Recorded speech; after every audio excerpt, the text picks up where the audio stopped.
ඉන්නෙන් දැල්ලදලා කූඩෙන් මාළු දාගෙන ගොන් කරත්තෙන් තමයි මාළු අරන් ගිහලා තියන්නේ කිලෝමීටර ගාණක් මාළු ගොන් කරත්තෙන්. ඒ යුගයේ තමයි මේගොල්ලෝ ගේන්නේ කියන්නේ. නමුත් අද වෙනකොට එතුමාලාට AC නැතුව කාර් එක ගන්න පුළුවන්ද මේ කොළඹ? අපි ඉල්ලන්නේ අපේ යාන්ත්‍රික ක්‍රමය, නවීන ක්‍රමය. 1984 ගැසට් එකක් ඔලුවට අරගෙන ඒකේ ක්‍රමයට අපිට දුවන්නලු දැන් වත්මන් ආණ්ඩුව ඉනෙන් දැල්ලදලා පාරුවෙන් දැල් වට කරලා මිනිස්ත්‍රමෙන් දැල්ලා දෙන්න කියලා කියන්නේ. ගල්යුගෙන් අපි පල්ලෙහාටම දාන්න හදන. ගල්යුගෙන් පල්ලෙහාට දාන්න හදන. ඒ කියන්නේ ඉස්සරින්ම අපි ට්‍රැක්ටරේ කරේ. ට්‍රැක්ටරේ අදන් ගියේ. ඒක එපා කිව්වා. අපි ඒක නැවැත්තුවා. ආයෙ අපේම ක්‍රමයක් හදලා ට්‍රැක්ටරේ එක තැන ස්ථානගත කරලා වින්ච් එකක් හදුවා. එක තැන ස්ථාන. ඒක පෘතුගාල් වල රටවල් කීපයක තියෙනවා. කේරළේ අපිම නිෂ්පාදනය කළා. අපේ කෙනෙක් ඉන්නවා අනුශාසක කෙනෙක්. යාම නිෂ්පාදනය කළා. නාරායකින් පරීක්ෂණ කරා. එකපාරක් දළුවේ කළා. එකපාරක් මුල්ලතුවල කළා. එකපාරක් ත්‍රිකුණාමලයේ කරා. මේ වත්මන් ආණ්ඩුවේ රජය නිලධාරී කරනවද නැත්නම් ආණ්ඩුවේ ඇමතිකොල්ලෝ කරනවද කියලා. මේ දේ දැන් ඒගොල්ලෝ ආණ්ඩුව ඇමතිකොල්ලෝ කියනවා මේක බොටොම් එකට හානියක් වෙනවලු. අර ඉන්දියාවෙන් එනවා 2000 3000ක් විතර බෝට්ටු. අපි ඒ ගැන කතා කරා මේ ගිහිල්ලා මේගොල්ලන්ගේ මේ ලේකම්තුමා මොකද්ද කිව්වේ? අපිට කරන්න පුළුවන් දේවල් ගැන විතර කතා කරමු අපි. අපි ඇස් දෙකෙන් දකිනවා කෝකිලයි මුල්ලතුවල කිලෝමීටර දෙකකට එනවා ඉන්දියාම් ඩෝලර්. ඉන්දියාවෙන් පැහැරගෙන යනවා. ඒව අදින් යකඩ ප්ලේට් දාලා. ඒ එක බෝට්ටුව යකඩ ප්ලේට් දාලා ගල් පෙරලගෙන කොරල් පර කඩාගෙන එන්න තමයි යකඩ ප්ලේට් දාලා හදලා තින්නේ ඒගොල්ලෝ. ඒව කරන්න තහනම් නැහැ. ඒ වලට එතකොට මේ කිසිම බොටොම් එකට හානියක් නැහැ. අපි මේ අදින මාදල බොටොම් එක හානියක් කරනවලු. ඔයගොල්ලෝ මොකද මේ මාදල් කර්මාන්තයත් එක්ක මේ විරෝධතාවයක් කරන් ජනාධිපති ලේකම් කාර්යාලයක මොකද්ද මේකේ හත්වේ මේ පොඩ පැහැදිලි කරන්නකෝ. අපි මාදල් හිමියෝ මේ වෙනකොට අද දවසේ මම හිතන්නේ අද 6 වෙනි දවස් අපි. අද රෑ පහන් කරන්නේ 7 වෙනි දවසේ එළි වෙන්නේ. අපි ඉල්ලන්නේ අපේ යාන්ත්‍රික ක්‍රමය, නවීන ක්‍රමය. ඒ කියන්නේ අපි 1900 මේගොල්ලෝ 1984 ගැසට් එකක් ඔලුවට අරගෙන ඒකේ ක්‍රමයට අපිට දුවන්නලු දැන් වර්තමාන ආණ්ඩුව. ඒ කියන්නේ මොකද 1984 ගැසට් එකේ තියෙන්නේ? 1984 තියෙන්නේ ඉනෙන් දැල්ලදලා පාරුවෙන් දැල් වට කරලා ඒ විදිහට දැල්ලා මිනිස්ත්‍රමෙන් දැල්ලා දෙන්න කියලා කියන්නේ. ඒකෝට දැන් හැබැයි ජනාධිපතිතුමා බලය ගන්න කලින් කිව්වා ඕගොල්ලන්ට නව තාක්ෂණයත් එක්ක දීවර කර්මාන්තය කරන්න දෙනවා. මාළු ඉන්න තැන SMS එකකින් මාළු ඉන්න තැන දැනුම් දෙනවා. ඒ වගේ ලොකු කතා කිව්වා වේදිකාවේ ඉන්නකොට. ඔව්. ඒතකොට එහෙම කියපු ජනාධිපතිතුමා ඕගොල්ලන් ආයි ගල් යුගයට තල්ලු කරන්න හදනවා.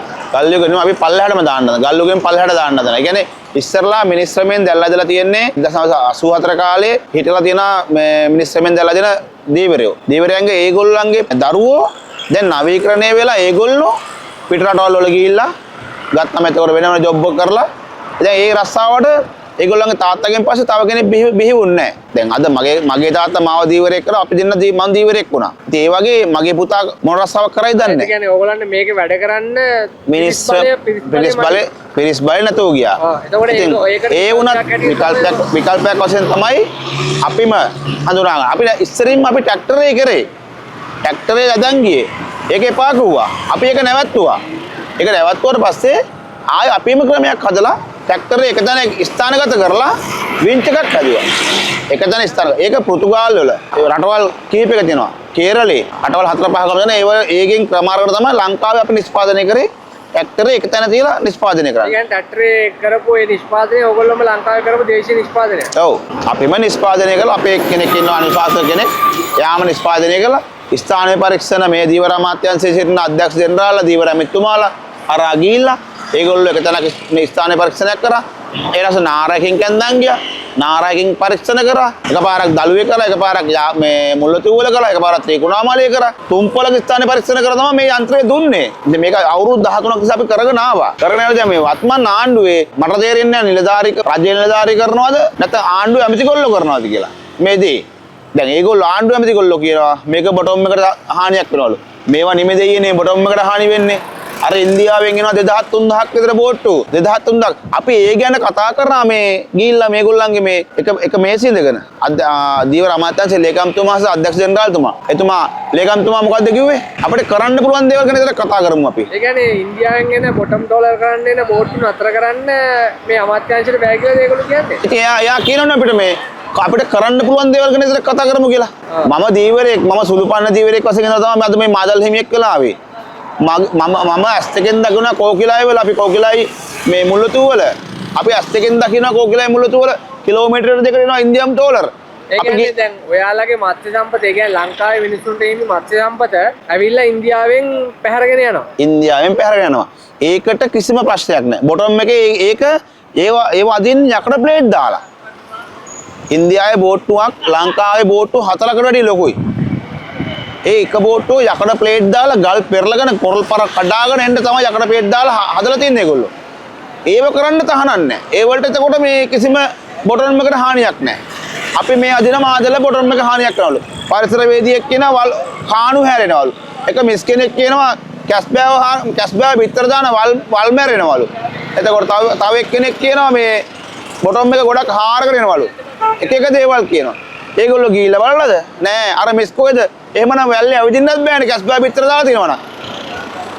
තව බෝට්ටු තියෙනවානේ සාමාන්‍ය සංචාරක බෝට්ටු එකමත් මේ මුහුදු සීමාවේ තියෙනවානේ.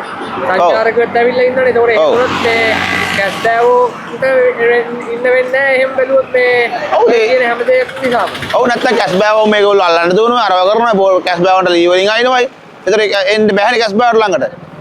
අපිට දැලකට කැස්බෑවෙක් ආවත් අපි දැලෙන් ඉක්මනට අයින් කරලා කැස්බෑව යවනවා මහත්තයෝ. අපි එහෙමයි මේක කරන් යන්නේ. කැස්බෑව කවදාවත් අපි මේ එක කැස්බෑව එකක් දිවිතර මේ තියාගන්නේ මේ මඩියට ආපුවම. ඒගොල්ලෝ එතකොට දැන් මේ වෙනකොට අපි දකින්න සමාජ මාධ්‍ය ජාලාවල ආණ්ඩුවට හිතවත් සමාජ මාධ්‍ය ජාලාවලින් ඕගොල්ලන්ට දැවැන්ත විදිහට ප්‍රහාර එල්ල කරනවා. ඔව් එක්තරා ආණ්ඩුවේ මේ channel එකෙන් කියනවා අපි මොනවාද බලයෝ කෙලවල්ලු මේ මාළු ඒවා විනාශ කරනවලු.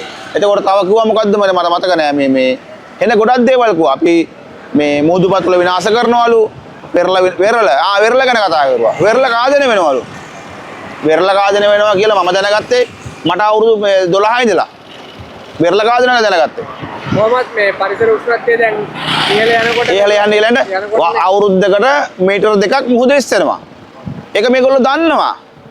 මට නම් හිතෙන්නේ මේ වෙන මොකුත් නෙමෙයි. මේගොල්ලන්ගේ මේ ආණ්ඩුව මේ අපි මේ වගේ උද්ඝෝෂණය කරවන්න මේව කරන්න රජයේ නිලධාරී වගේ මට තියෙන මේක.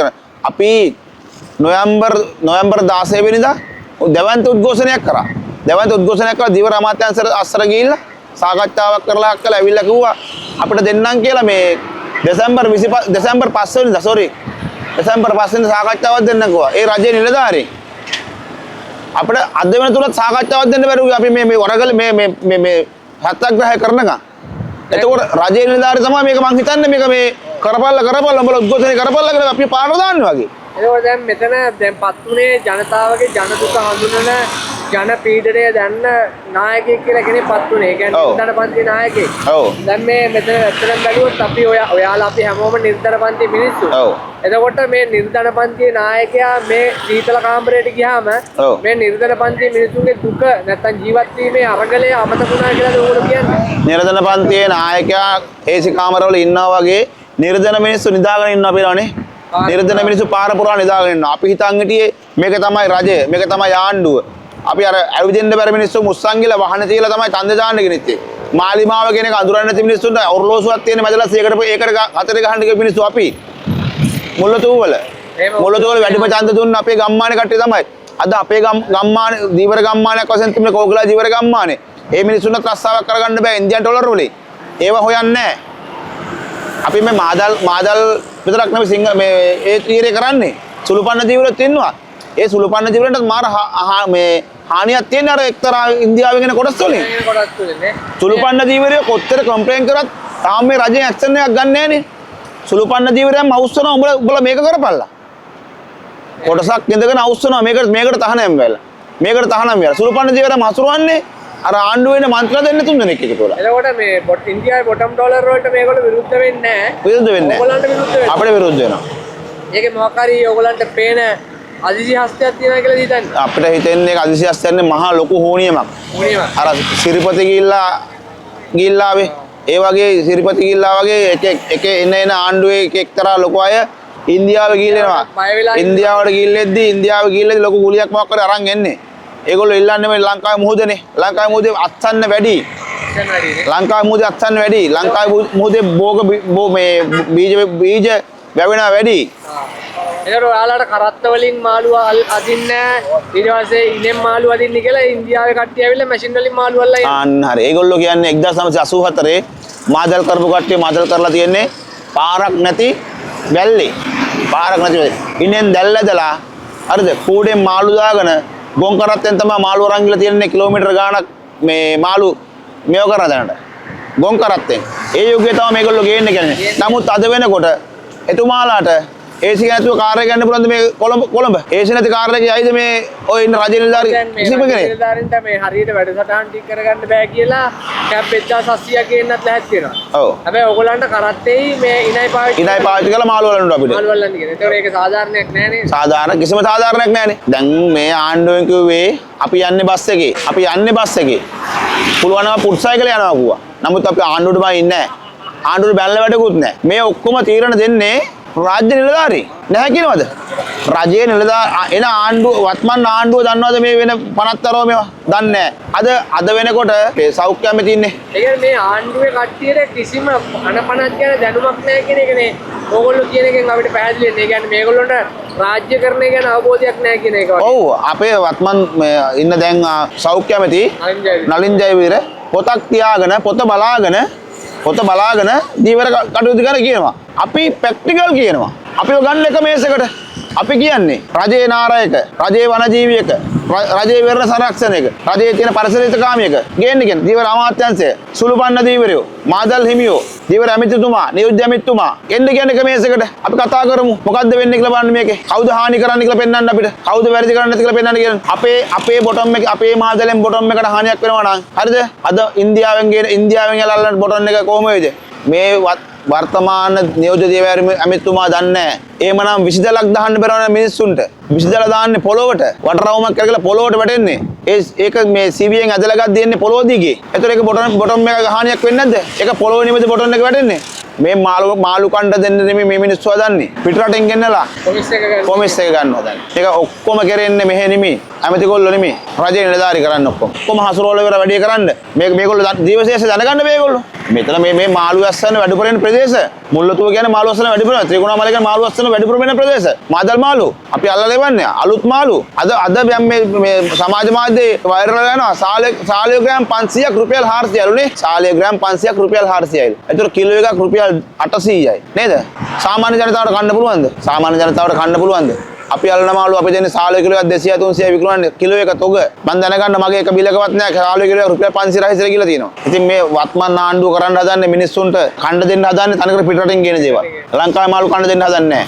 ඒතකොට වත්මන් ආණ්ඩුව ආවේ මොකටද? කිසිම හේතුවකට ඩොලර් මේ රටින් පිටරට යවන්නේ නැහැ. ඒ රටින් ඩොලර් මේට ගන්න මිසක් ගෙනාවේ. දැන් මේගොල්ලෝ මැයි ජූනි ජූලි අගෝස්තු වෙනකොට ඩොලර් ලෑස්ති කරගන්න වෙනවා මේක නතර කරුවොත්. මාළු ටොන් ගණන් ගේන්න වෙනවා මිනිස්සුන්ට කන්න දෙන්න. දැන් මෙහෙම දෙයක්ත් කියන අපිට මේ බඩේ පාර ගහනවා වගේ තමයි ඉදිරියේදී මේ මුළු දීවර ශේෂ්ත්‍රයට මේගොල්ලෝ ගහනවා. මේකට මෙහෙට නැව් ගේන්න යන්නේ. ඉන්දියාවට මේක දෙන්න යන්නේ. උඹලා මාළු අල්ලපල්ලා. උඹලා මාළු අල්ලලා අපිට එවපල්ලා. එහෙමයි කරන්න යන්නේ මේක මේ. අපිට හිතන විදියට. නැත්නම් අපිට ලංකාවටම අපි ජීවරේ ඉන්නවා. මාළු අල්ලන්න දෙන්නකෝ අපිට. අපි මාළු අල්ලලා මේක පිටරට යවන්නද? අපි යවනවද නෑ? පිටරට යවන්නේ රජය හරහා. රජයට බදු වෙනවා. ඩොලර් එනවා. අපි ලංකාවේ මිනිස්සුන්ට කන්න දෙනවා මාළු. හාල් වැව්වට වැඩක් නෑ ගොවිතැන් කරලා. මාළු එපා හාල් කන්න. බත් කන්න නේ. බත් කන්න මාළු ඕන. ගොවියට මාළු කැල්ලක් කන්න හම්බෙන්නේ නැහැ ඉදිරියේදී. රට මැද්දේ මිනිස්සුන්ට පෝෂිතයි මාළු කැල්ලක්. රටේ ප්‍රෝටීන් අවශ්‍යතාවය සපුරන්න බැරි වෙනවා මන්ද පෝෂණ තත්ත්වයක්. මන්ද පෝෂණ තත්ත්වයක් අනිවාර්ය මිනිස්සුන්ට. අදටත් මාළු කැල්ලක් කන්න මිනිහ බොමාරුවෙන්. ඒකත් කන්න බැරි වෙන තව ටික කාලයක් යනකොට. මේ යන විදියට.